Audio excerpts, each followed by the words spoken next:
Okay, welcome and good evening, everybody. It's great to see you out. The last two of these that we did were in complete darkness. It's wonderful to begin a Dean's lecture with the sun still shining.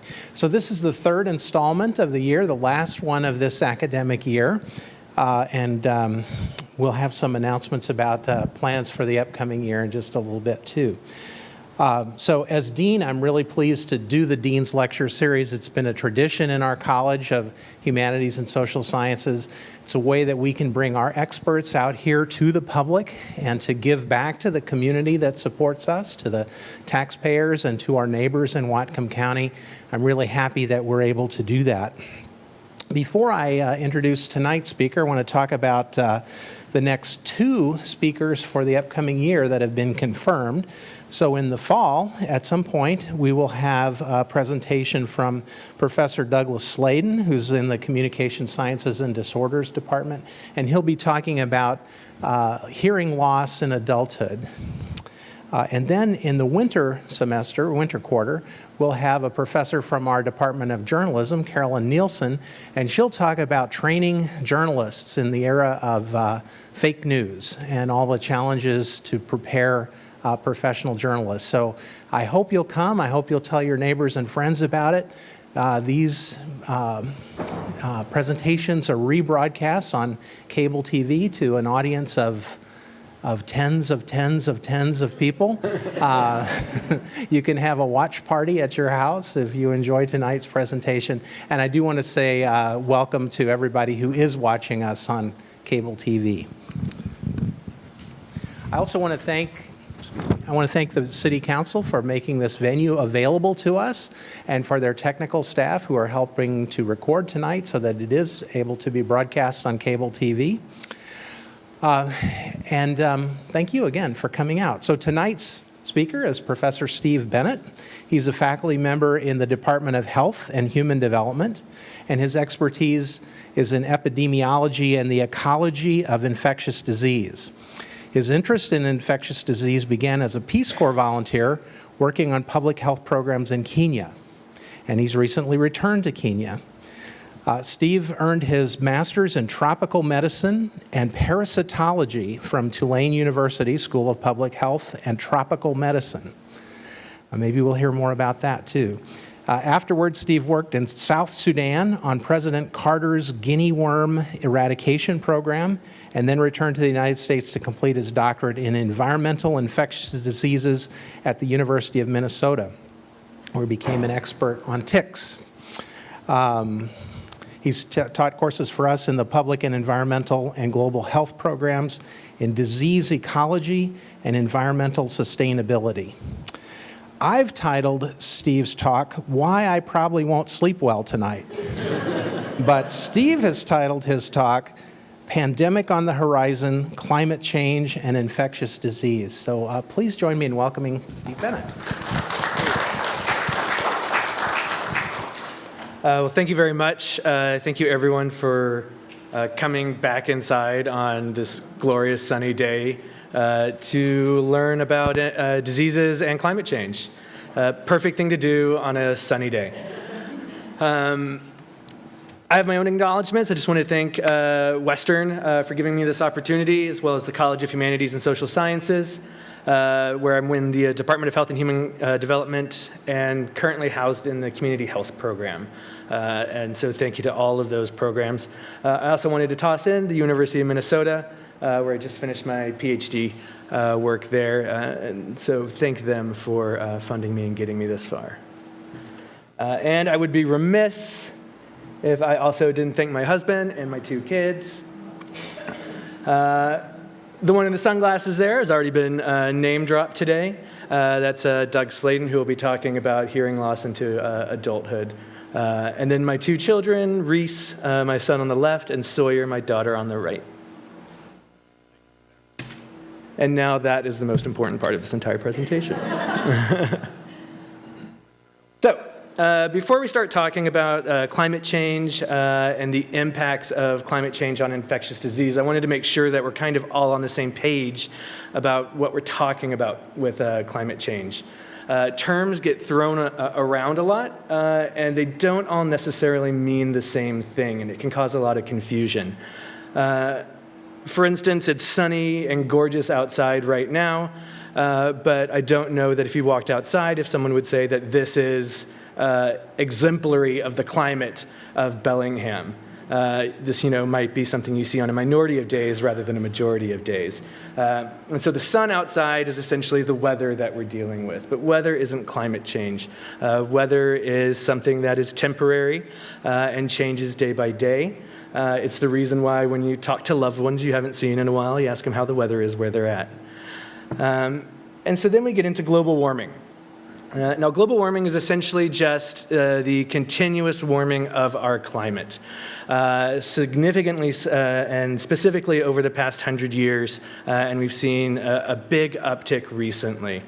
Here you can see NASA's view of temperature differences in the Earth from 1884 and then all the way up to 2017. The temperature there obviously showing great differences over the course of our history over the past century. And you can also see there that we're seeing a lot of those differences at our polar regions, which is where we're going to start seeing the effects of climate change, which is something significantly different. Climate change is essentially the cornucopia of impacts of human development and human action on our planet. Specifically, many of them caused by global warming, but global warming is essentially one chapter in the large volume that is climate change. There's a lot of things that we associate with climate change, and we'll talk about a few of those because many of them are actually going to be important when we start talking about the emergence and spread of various infectious diseases that could impact human health. First one is glacial recession. The melting of various glaciers. Here you can see Muir Glacier in Alaska. On the left is the glacier going all the way up to the photographer in 1941. And then in 2004, you can see that the glacier has significantly retreated at that point due to warming temperatures and warming environment. Along with that glacial change, we do see sea levels rising. In many places, sea levels have risen significantly, causing tremendous impacts. Right here, you see what was once part of the Solomon Islands, where 5 islands have now completely been submerged into the ocean. So we're actually losing landmass in a lot of areas. With the sea rising, we also see sea temperatures changing and salinity changing in different areas of the ocean, which can significantly impact coral reefs as well as other types of biodiversity. Ecology. I've got the flower up here because we are seeing plant life actually migrating into different areas. The types of forests that we see in some areas, we no longer see. Certain types of forests are moving up north. Flowering of plants is happening sooner in many areas. Specifically, there was some research just done in Boston where almost across the board, all of their flowers were beginning to bloom 1 to 2 weeks earlier than they would normally bloom due to the changing climate. However, when we talk about changing climate and changing life, we're not just talking about flowers, but we're talking about animals as well. I put a polar bear up there because the polar bear has kind of become the flagship animal of climate change.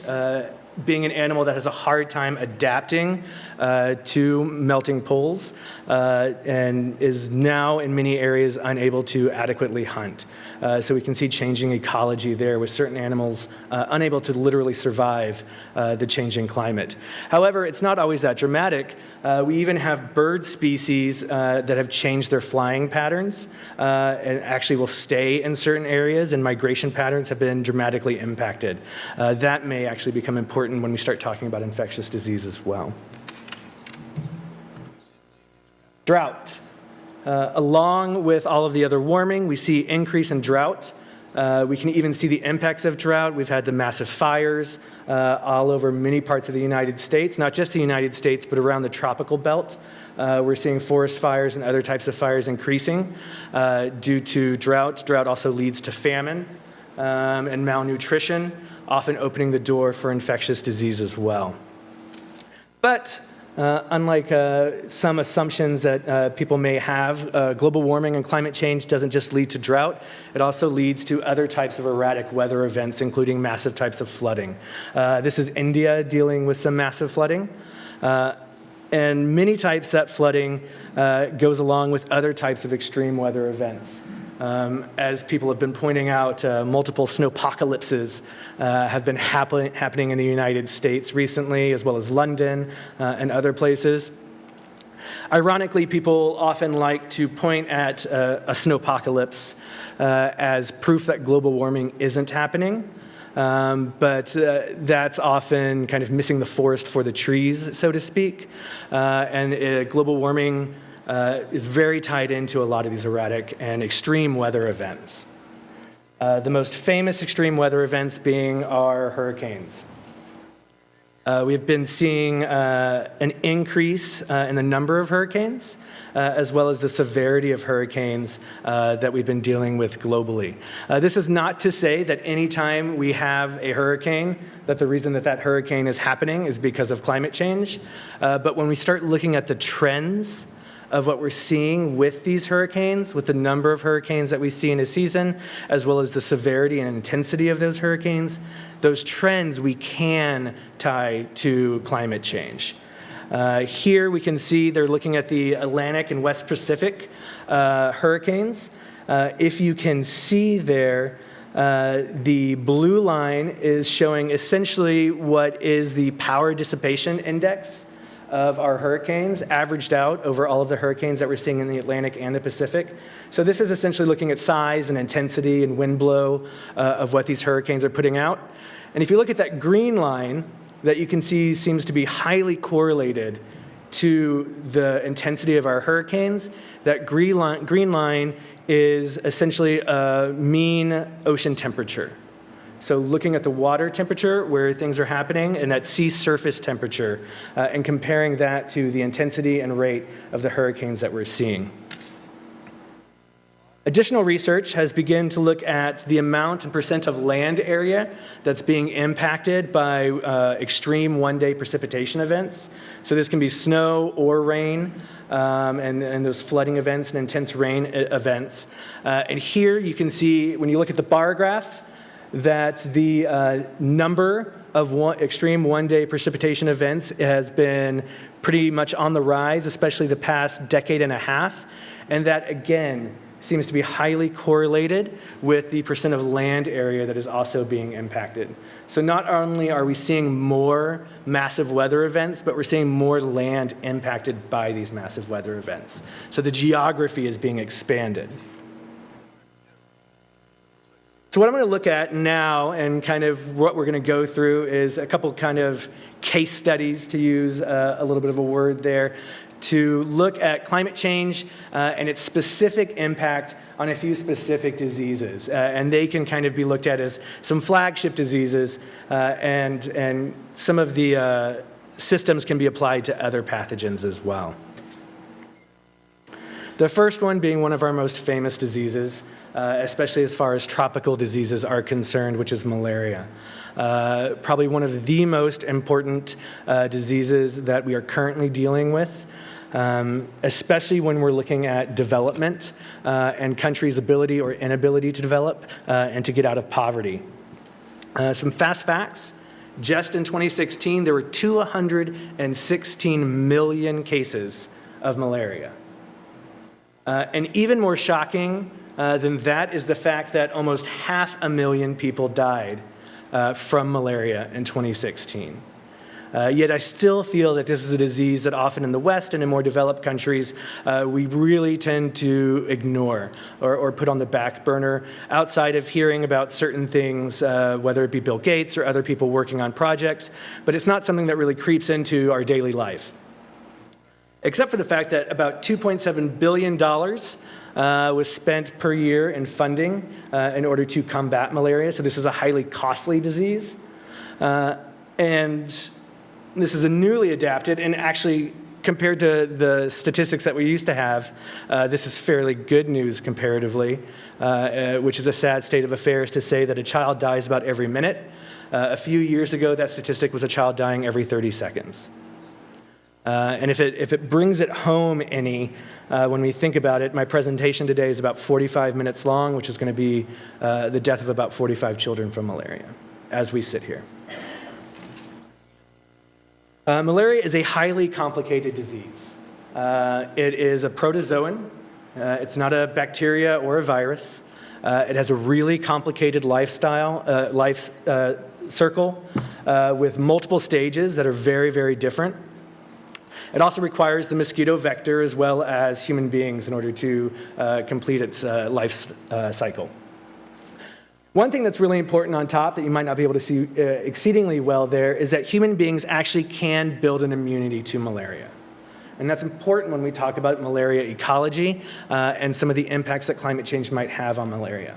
In order to build immunity to malaria, you essentially need to survive malaria multiple times. And that immunity wanes really quickly, which means that you need to be consistently exposed to malaria after that point.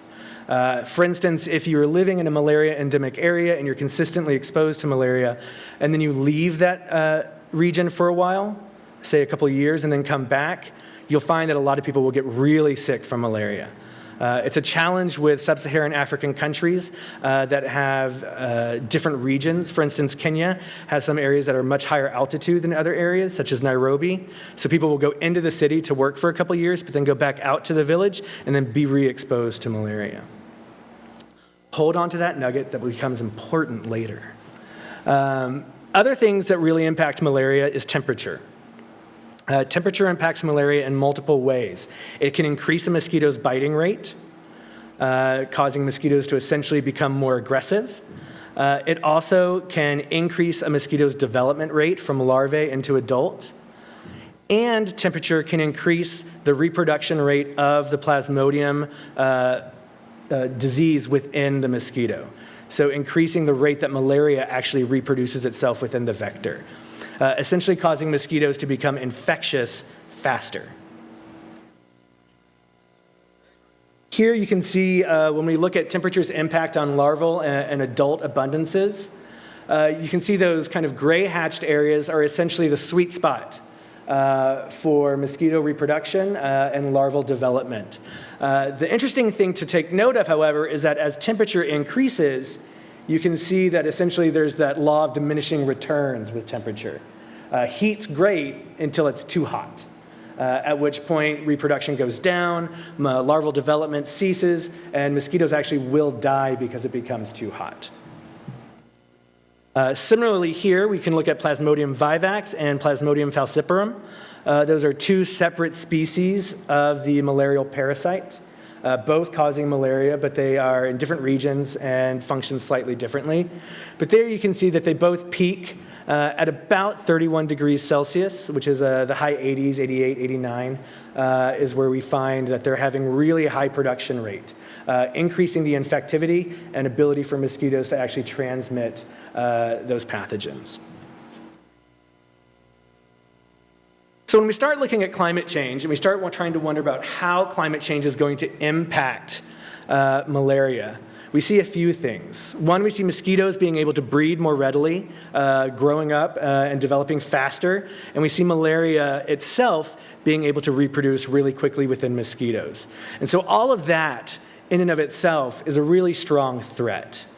But the biggest challenge that we see is that climate change, as well as global warming, increases the geographic area that mosquitoes are able to live.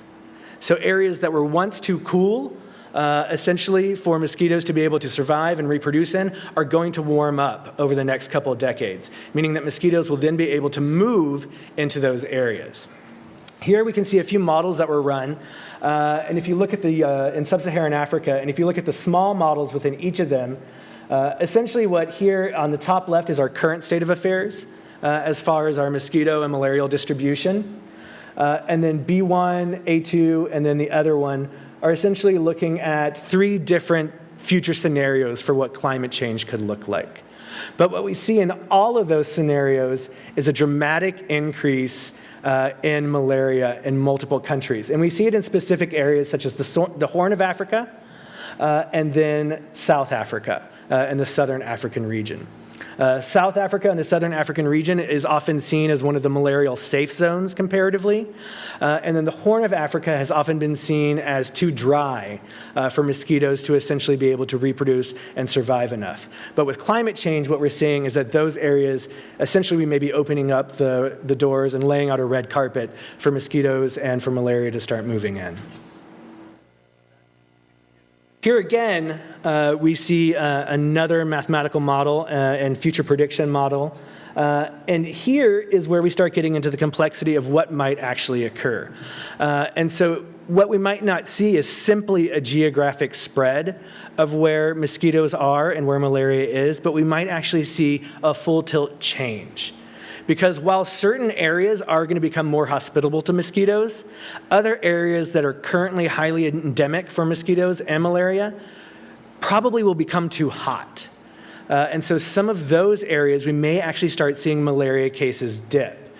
So here we can see kind of in North Brazil, where we get a little bit of blue down in the bottom, as well as in certain parts south of Sudan and the Sahara Desert there, also becoming blue in Central Africa. Essentially those areas becoming too hot and becoming unsuitable for mosquito reproduction and mosquito survival. So that's the good news. The challenge is, as I mentioned before, that if mosquitoes start moving into new areas, with that changing geography, we will have changing populations who will now be newly exposed to malaria. These populations are often not knowledgeable of what they need to do to prevent transmission, and their immune systems are not prepared to be exposed to malaria. So essentially, you have a fully susceptible population without immunity that will be exposed in the future. Also, as mentioned before, those warming rates will increase mosquito reproduction, increasing biting rates, and increasing the parasite production. So that's one of the reasons why with global warming and climate change, malaria has become one of our really big case studies and one of the really big worries about future infectious disease. Other things to think about with malaria are environmental shifts with those water events and drought, as well as extreme weather events. Both of those can also expose people to malaria as well as to mosquitoes. Anytime a hurricane comes through an area, what we generally see is that people's homes will get knocked down, windows get torn out, so people are exposed much more to the elements. Contrary to what you think immediately is that immediately right after a hurricane, we're going to have this massive problem with vector-borne diseases or mosquito-borne diseases. But what we tend to see is a lag. So we'll see a lot of those diseases actually go down immediately after a hurricane. Main reason being mosquitoes do not do well in hurricanes. They do, probably worse than we do. Not strong flyers, shockingly. And so generally what we see is that mosquitoes tend to get blown out. And so you actually have a real kind of lag of any type of mosquito-borne diseases. However, what gets left behind is just beautiful breeding grounds for mosquitoes. And so, after a few weeks after is when we start seeing massive population increases with mosquitoes where those larvae are hatching, being able to reproduce, and then having a lot of breeding ground to be able to spread disease again. There are multiple other mosquito-borne diseases that will be impacted by climate change. They include dengue. Dengue, a tropical disease that we don't pay too much attention to here, but it is, again, starting to move into the United States. Hawaii already trying to deal with dengue coming in. Chikungunya. We were famously very worried about it for a couple weeks a few summers ago, and then we immediately forgot about it. As we like to do. Same thing with the one that's following up chikungunya, which is Zika. We were obsessed over it last year. It was on everyone's lips. You haven't heard anyone talk about it in a while, probably. It is still around, and it still will probably spread to the United States at some point. And lastly, West Nile. This is one that in the United States we're much more familiar with, and we're much more used to dealing with. West Nile, we will see increased exposures and probably increased spread. Also, West Nile will be impacted not just because of the mosquito vector, but because of the fact that West Nile is very tied to birds as an animal reservoir. If you get West Nile, you probably got it from a mosquito that got it from a bird. And so if we start seeing migratory patterns changing with birds, we can see birds carrying West Nile into new areas where people will be more susceptible to it. Here you can see a map of the United States going up to about 2005. These are your areas vulnerable to dengue fever. Most people probably didn't think that a massive swath of the United States was vulnerable to dengue fever. And so this is essentially where we already have the mosquitoes. They're there, they're ready, they're waiting, they're already biting us. What we don't have yet is dengue. And we don't have a large population that is positive for dengue in order to infect those mosquitoes. However, if at some point in the future people start moving in and dengue gets introduced, there is a chance that dengue could start spreading. The one thing that does help us in the United States with mosquito-borne diseases such as malaria and dengue is the fact that we like to live in hermetically sealed little bubbles. We like windows with screens, we like air conditioning, we like to drive around with our windows rolled up, and we cover ourselves in DEET. And so we're very conscientious of mosquitoes and mosquito bites, and that's incredibly helpful for us.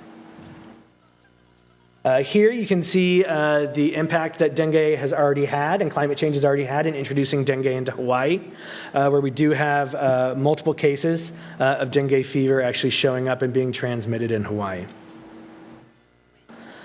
Other diseases that will be kind of our arthropod-borne diseases or vector-borne diseases that are quite famous include Lyme disease and other tick-borne diseases.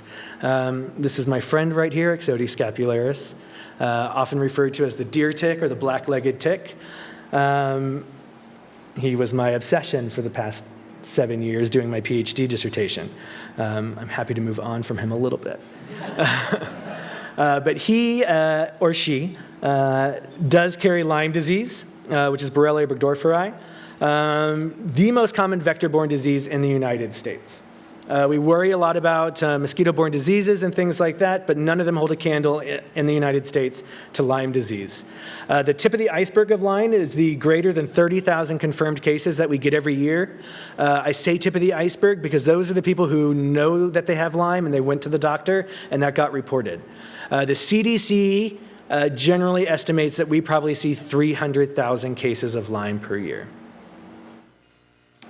Other diseases transmitted by these same ticks include anaplasma, babesiosis or lichiosis, and then we have a newly emerging virus that is showing up in these ticks as well, Powassan virus. Here you can see in 1996 the distribution of our tick vector species, including up there where you're sitting right now in Washington. But you can see that the biggest impact that we're seeing is in New England and much more on the eastern seaboard. However, Ixodes pacificus, which is the local tick here, is quickly spreading throughout the West Coast, and unfortunate for all of us in this room, is also quickly moving north. Increases of tick-borne disease and Lyme cases are seen all across the red and the green, and Canada is now beginning to deal with tick-borne disease in a way that they haven't before, as these tick vectors are moving into Canada. Here, these are specific cases of Lyme disease compared in 2001 to 2015. You can see the massive increase there. Questions that we have there, it's difficult to tell if we're just finding Lyme cases better or if there actually are more cases. It's difficult to suss that out sometimes. But what we do know is that ticks are increasing and ticks are on the move.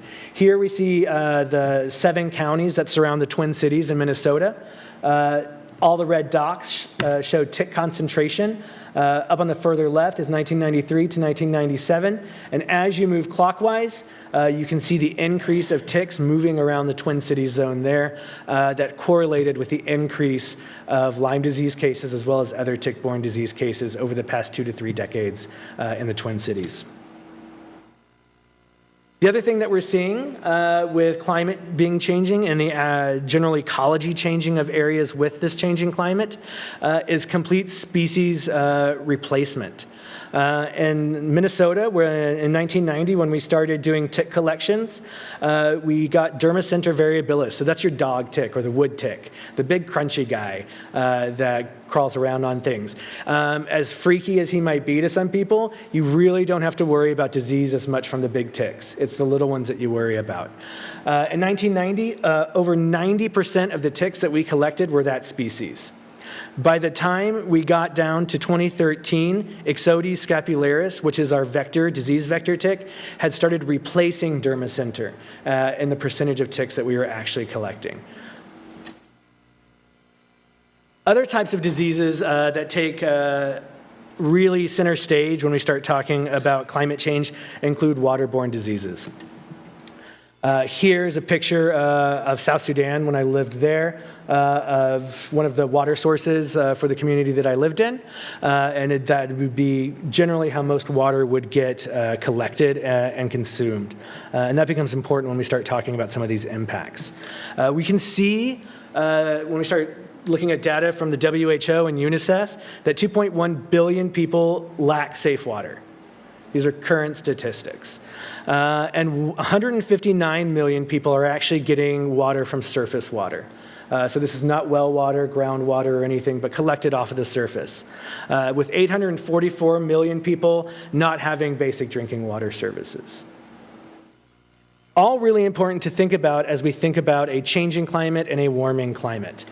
Because diarrheal diseases are highly correlated to bad water sources and infected water sources. And we can see right here that diarrhea includes 11% of the deaths of children per year. More deaths than if we combine if we combine measles, malaria, and AIDS. I know often when we think about international development, we get very focused on HIV, and we think that that's the big thing that's happening internationally. But what we see, as I mentioned before, is malaria, and now I'm talking about children, diarrheal diseases are really some of the big things that people are dealing with and dying from. Waterborne pathogens are diverse, and there are many of them. We have schistosomas, which are the causes of schistosomiasis, sometimes referred to as bilharzia. This is actually a helminth. It's a type of worm, infectious worm that we get from snails. They release this into the water, and then it burrows into your skin. We have non-pathogenic forms of it in the United States. If anyone has ever gotten swimmer's itch after getting out of a lake, essentially the same genus and group of worms, but it's non-pathogenic for us in the United States. Others that we know of include Campylobacter, Cryptosporidium.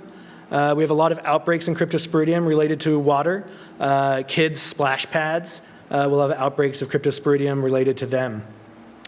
Vibrio cholera and other Vibrio species, the causes of cholera. E. coli, Leptospirosis, as well as viruses such as our Norwalk viruses and hepatitis. All of these closely tied to clean water. And again, all of these can be severely impacted as the temperature of water goes up. Their ability to reproduce and essentially the infectivity of that water can be increased as its surface temperature increases. Here we can see Leptospirosis already becoming a huge impact in Hawaii. With a lot of our beautiful waterfalls and various other tourist locations there. You'll find many of them now carrying signs saying that they may be infected with Leptospirosis. One of the biggest ones that will be tied to climate change and with warming oceans and warming water sources is cholera. And all of the other Vibrio cholera species. These species love warm water. They also love to attach themselves to shellfish. So if you're a big shellfish or seafood eater here, this might be something really important to take note of. Again here, we can see the reproduction of the Vibrio species. So that's going to be the line with the clear dots. Closely tied, again, to the water temperature that's there. So the warmer the water temperature, the greater amount of virus that we're actually finding, or bacteria that we're finding in these water sources. And again, We in epidemiology and ecology love to do predictive models of where diseases are going to be. And here we can essentially see what we can refer to as the Cholera Belt. So where we will find these species living in these warmer waters. And we can see as we increase to 15 degrees, and then from 15 to 18, that the belt actually widens and changes. And we'll start seeing it moving into certain areas of Europe, as well as completely covering the African coasts on the north coast. Waterborne disease also intimately tied to flooding and destruction. These, generally when we're finding flooding, they tend to be in warm tropical environments, even in the southern part of the United States, such as when we have hurricanes hit Florida or our Gulf Coast. After flooding, water is left behind, but sanitation is also usually erased. So there are no clean water sources. People can't access clean water, but they still need to continue to drink. Also, we tend to find that other sanitary sources are lost. There's no plumbing, there's no toiletry services, things like that. And so post-flooding and post-extreme precipitation events, we tend to find cholera and other types of waterborne diseases increase immensely. And as these types of events are going to increase with climate change, this is something we really need to start paying attention to. Drought, ironically, can also be a huge impact of waterborne disease. I had to learn this the hard way while working in South Sudan on guinea worm eradication. We were in the middle of a drought. I became very optimistic that in the midst of a drought, we would see less of a water-transmitted infection. What we actually saw was an increase in that transmission. The reason being, when you have a community where everyone is using groundwater, as groundwater dries up, more and more members of that community will start using the same sources of groundwater. So as soon as that groundwater becomes infected, rather than the chance of infecting 5 people, you have the chance of infecting 500 new people. Additionally, as groundwater starts to evaporate, the pathogens in that water don't evaporate. And so the amount of pathogen per ounce of water can increase dramatically during drought times. And so contrary to what you might logically think, in the midst of drought, we also see an increase in waterborne transmission. And what I want to kind of end you with is the idea that climate change just isn't about health, and these impacts just aren't about health, but they're about equity. The reason climate change is happening is because many of us were able to go through various industrial revolutions, and we were able to reap the benefit of a lot of the carbon dioxide that was put into the environment. Ironically, the people who are most impacted by climate change are not the people who benefited from the actions that caused climate change. All of us are impacted, but we're not impacted equally. You can see that children and the elderly are going to face the most impacts from climate change. Beyond that, it's going to be specifically those children and the elderly living in poverty. And if you want to take it even further, it's children, elderly living in poverty in countries with weakened infrastructure or who are lacking in development and don't necessarily have the capacity to respond or prepare for a lot of these issues. Additionally, coastal and rural populations are going to be hit very hard, and developing island nations. So these are the communities that we can see that are exceedingly at risk. And so when we come from privileged communities, we have to think about what our role is in helping to mitigate many of the consequences of climate change. World Bank has determined that without action, by 2030, we're going to see more than 100 more million people living in poverty. So while we often think that we're moving towards dealing with a lot of these issues with extreme poverty globally, climate change is going to erase a lot of the actions that we have already taken, with 100 million extra people living in poverty probably in the next 15 years. Additionally, the WHO has determined that between 2030 and 2050, that because of climate change, and specifically because of the impacts of malaria, malnutrition, diarrhea, and heat stress events, that we will see an extra 250,000 deaths per year, simply due to a lot of these health consequences of climate change. And sadly, I don't claim to have all of the answers. And so I don't have a pretty bow to end this on with you. But what we do know is that we have a lot of data and knowledge. We know where a lot of this stuff is going to happen, we know why it's going to happen, and we know who's at risk. And so what we have to think is we need to use this data to predict where our most vulnerable areas are and who our most vulnerable people are. And we need to be able to plan for any of the consequences that are going to happen because of these weather events and help communities plan in order for them to prepare. And the reason we have to prepare is because we also need to see what we can possibly prevent. And I could only come up with 4 Ps for you at that point. But if we sat and talked, we might be able to come up with a few more. And so with that, I think that it's kind of, the onus is on us as a global community to understand what these consequences are and to be able to work to mitigate those consequences. And even to understand, for instance, that all of us are sitting here in Washington. And if you looked at any of my maps, you would see that Washington is not necessarily going to see a lot of the major impacts from climate change as far as infectious disease is concerned. We'll see multiple impacts in other ways. But even though we're not being impacted, we have to realize that millions of other people are, and those impacts will trickle down to us at some point. And thank you for your time.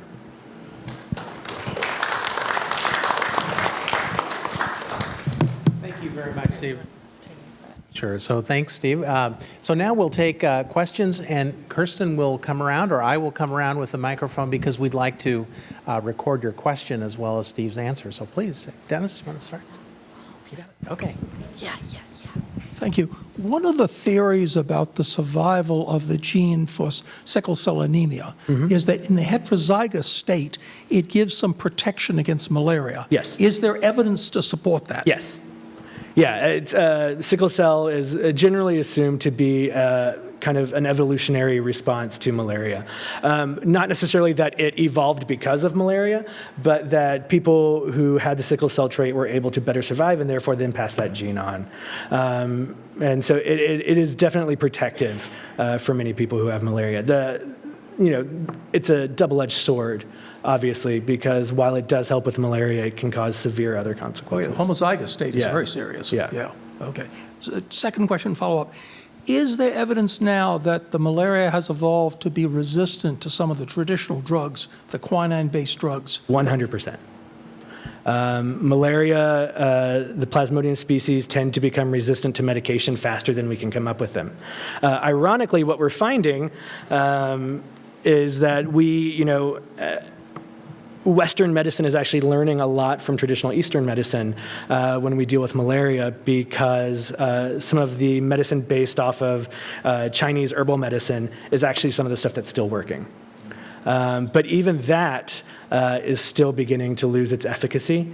We tend to find that resistance starts showing up in Southeast Asia first and then quickly spreads. But depending upon where you are globally, the type of malaria that you might be exposed to could be resistant to various forms of the prophylaxis or treatment. Yeah. Questions? Hey, Steve. I think my mom would have one more word to add to your P list, and that would probably be pray. Yes. But what do you know about any prophylaxis for things like dengue or chikungunya? Yeah. So we're working on vaccination for those. There is some kind of progress on it. Dengue is really complex. And dengue, I think, is probably, of those diseases, the most important one to figure out some sort of prophylaxis or vaccination to. The challenge with dengue is that there's 4, possibly now 5 serotypes, so subspecies. And if you get one and survive it, then you become immune to that version, which is great. However, if you get one and survive it and become immune to that strain, and then you are exposed to another strain, your response to that secondary strain is actually worse, based upon your immunity to the first strain. So you essentially get this kind of compounding immune response because your body is responding to it as though it's simply dengue, but then it's also responding to the fact that it's a new strain and a secondary strain. And we have 4 of those. And so when we try to think about vaccination, it can get really complicated because you don't want to set someone out to be exposed to a strain and actually have a negative response to it. So dengue is really difficult. Hi.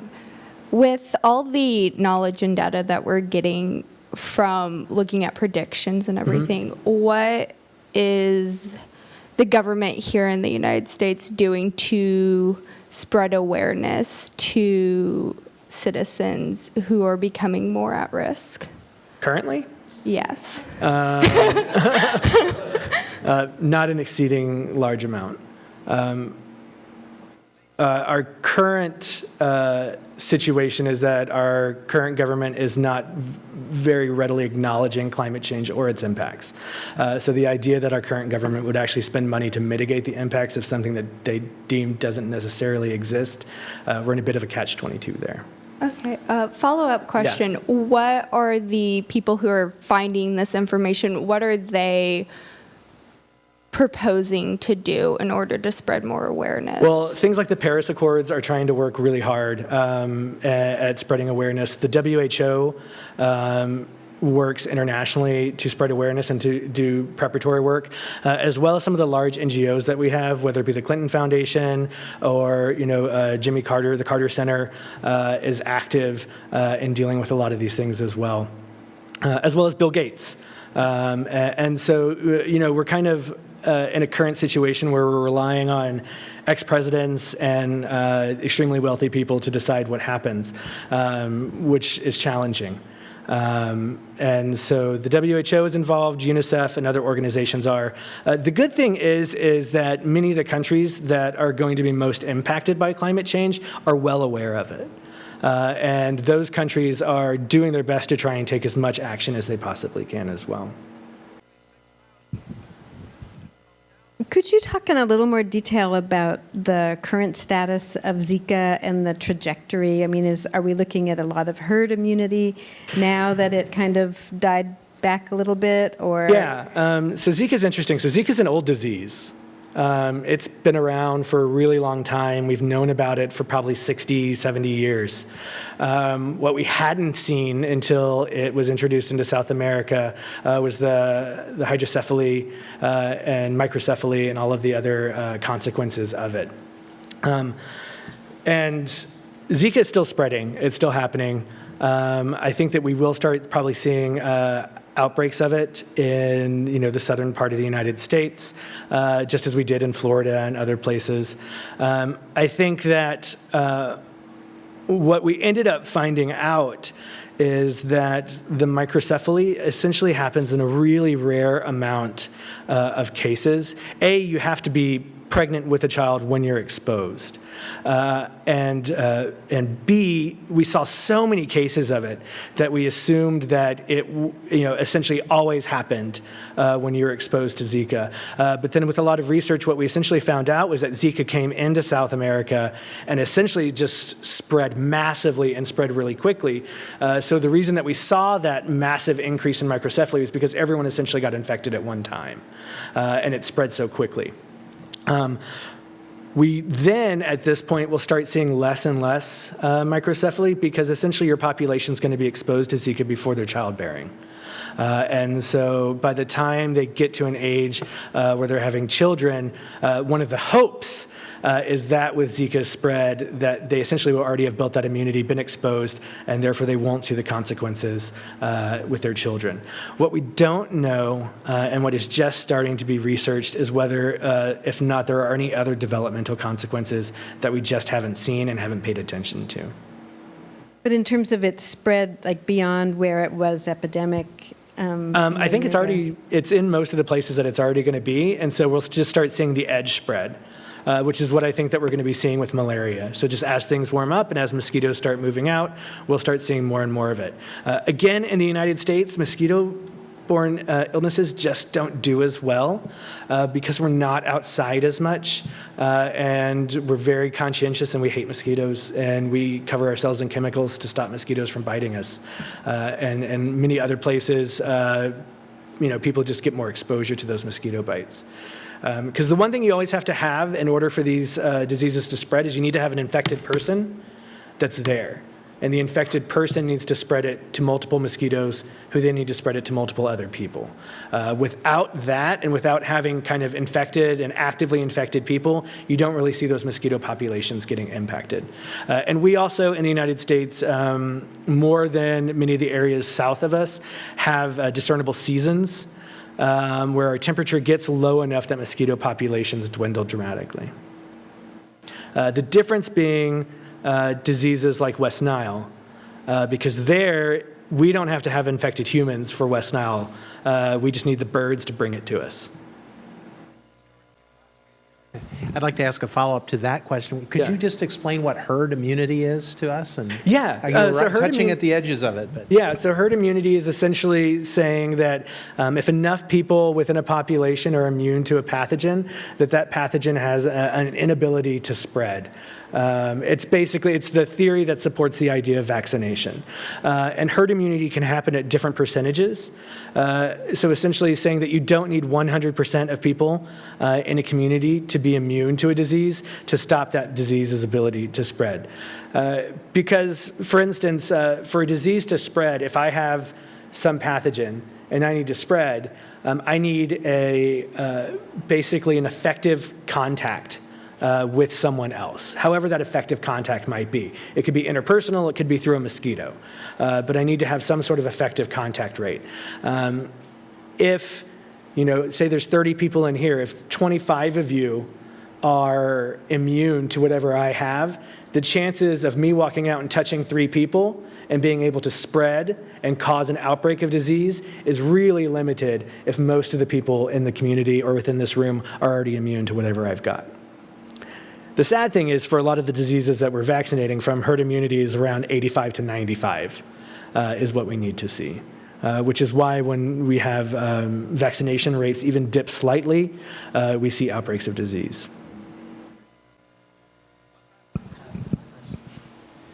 So, Steve, this is a difficult question I'm anticipating, but Great. If we, well, just in this sense that as we have disposable income to give to help address this problem, there's so many choices, and it's hard to know who's doing the best work. So, do you feel comfortable?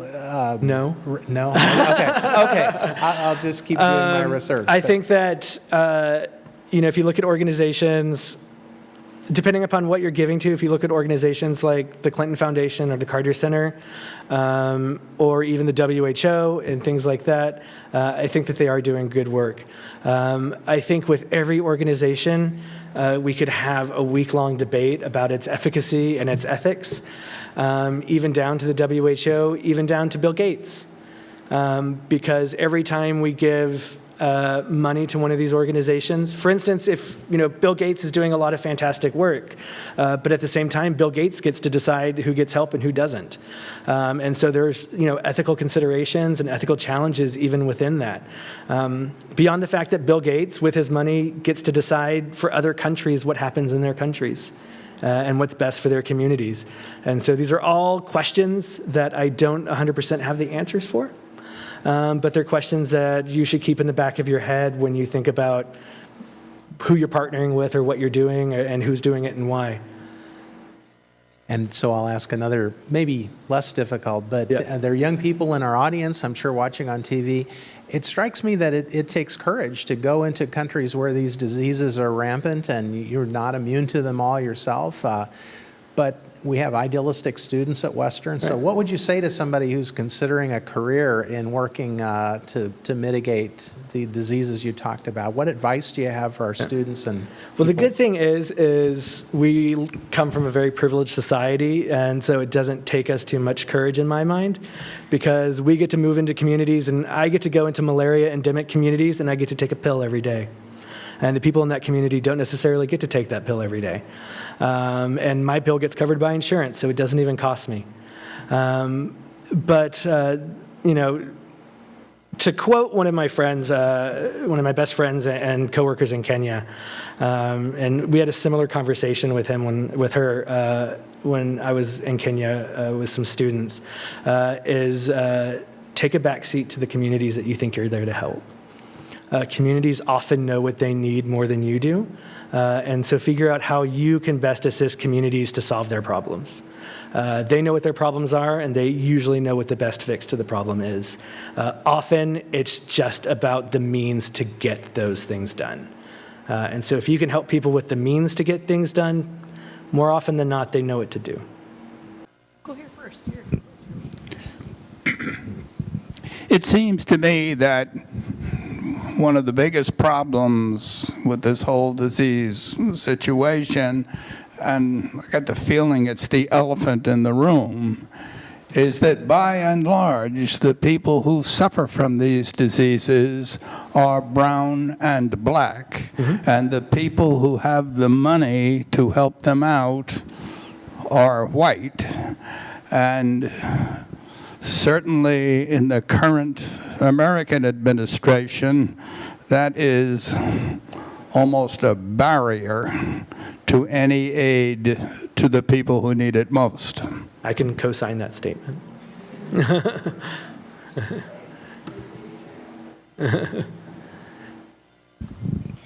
Just one more question about trying to be helpful in communities. I mean, certainly money toward immunizations or research Right. on medications. So I realize culturally people don't use screens much, but it seems kind of low tech. I wonder if you have any experience with the easy promoting example screens. is, well, a lot of communities are, you know, especially some of the communities that are most at risk, we're working on housing. So to try to get screens sometimes can be really complex.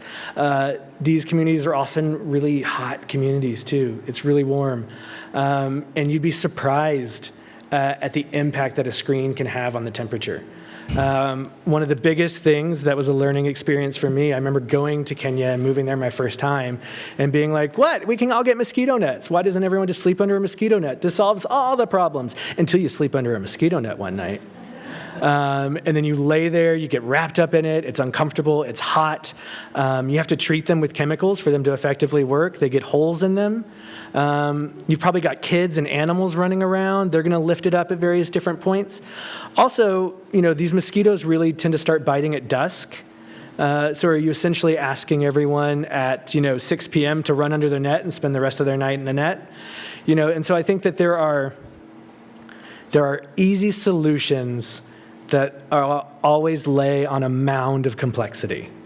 And so and that's where I think it lies.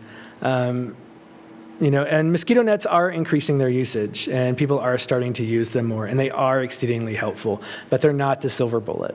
And I think for a while we thought that they were. But then, kind of even more to your question, a lot of housing, say for instance, if you go to traditional housing in Kenya, even if you put screens on the windows, the doors are still open. There might not be a door. It's corrugated iron roofs, so mosquitoes can get in through there. And so there's just, unless housing, dramatically changes with a massive amount of funding for a massive amount of people, I think the exposure is still going to be there. Plus, people spend their day working outside, and they're all, working in farms and cooking outside. So that's our time is up for the evening, but Steve has agreed to stay outside and answer other questions you have. Thank you all for coming and for your great questions this evening. Hope to see you all in the fall for the next Dean's Lecture Series. Thank you all.